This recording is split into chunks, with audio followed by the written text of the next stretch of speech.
আমি আমার পূর্বপুরুষের কথা বলছি। তার করতলে পলিমাটির সৌরভ ছিল, তার পিঠে রক্ত জবার মতো ক্ষত ছিল। তিনি অতিক্রান্ত পাহাড়ের কথা বলতেন, অরণ্য এবং সাপদের কথা বলতেন, পতিত জমি আবাদের কথা বলতেন। তিনি কবি এবং কবিতার কথা বলতেন।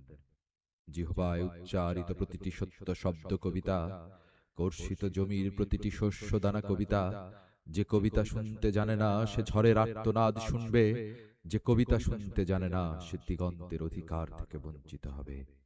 যে কবিতা শুনতে জানে না সে আজন্মকৃত দাস থেকে যাবে। আমি উচ্চারিত সত্যের মতো স্বপ্নের কথা বলছি, উনুনের আগুনে আলোকিত একটি উজ্জ্বল জানালার কথা বলছি। আমি আমার মায়ের কথা বলছি। তিনি বলতেন, প্রবাহমান নদী যে সাঁতার জানে না তাকেও ভাসিয়ে রাখে। যে কবিতা শুনতে জানে না সে নদীতে ভাসতে পারে না। যে কবিতা শুনতে জানে না সে মাছের সঙ্গে খেলা করতে পারে না। যে কবিতা শুনতে জানে না সে মায়ের কোলে শুয়ে গল্প শুনতে পারে না। আমি কিংবদন্তির কথা বলছি। আমি আমার পূর্বপুরুষের কথা বলছি। আমি বিচলিত স্নেহের কথা বলছি, গর্ভবতী বোনের মৃত্যুর কথা বলছি।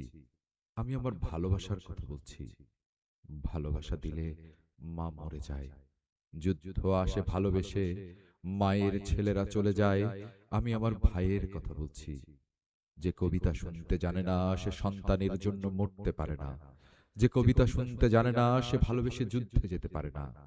যে কবিতা শুনতে জানে না সে সূর্যকে হৃৎপিণ্ডে ধরে রাখতে পারে না। আমি কিংবদন্তির কথা বলছি। আমি আমার পূর্বপুরুষের কথা বলছি। তার পিঠে রক্ত জবার মতো ক্ষত ছিল, কারণ তিনি কৃতদাস ছিলেন। আমরা কি তার মতো কবিতার কথা বলতে পারবো? আমরা কি তার মতো স্বাধীনতার কথা বলতে পারবো? তিনি মৃত্তিকার গভীরে কর্ষণের কথা বলতেন, অবগাহিত ক্ষেত্রে পরিচ্ছন্ন বীজ বপনের কথা বলতেন, গাভীর মতো দুগ্ধবতী শস্যের পরিচর্যার কথা বলতেন। তিনি কবি এবং কবিতার কথা বলতেন। যে কর্ষণ করে তার প্রতিটি স্বেদ ও বিন্দু কবিতা, কর্ষিত জমির প্রতিটি শস্য দানা কবিতা। যে কবিতা শুনতে জানে না শস্যহীন প্রান্তর তাকে পরিহাস করবে। যে কবিতা শুনতে জানে না সে মাতৃস্তন্য থেকে বঞ্চিত হবে। যে কবিতা শুনতে জানে না সে আজন্ম ক্ষুধার্ত থেকে যাবে। যখন প্রবঞ্চক ভূস্বামীর প্রচণ্ড দাবদাহ আমাদের শস্যকে বিপর্যস্ত করল, তখন আমরা শ্রাবণের মেঘের মতো যূথবদ্ধ হলাম। বর্ষণের স্নিগ্ধ প্রলেপে মৃত মৃত্তিকাকে সঞ্জীবিত করলাম। বারিসিক্ত ভূমিতে পরিচ্ছন্ন বীজ বপন করলাম।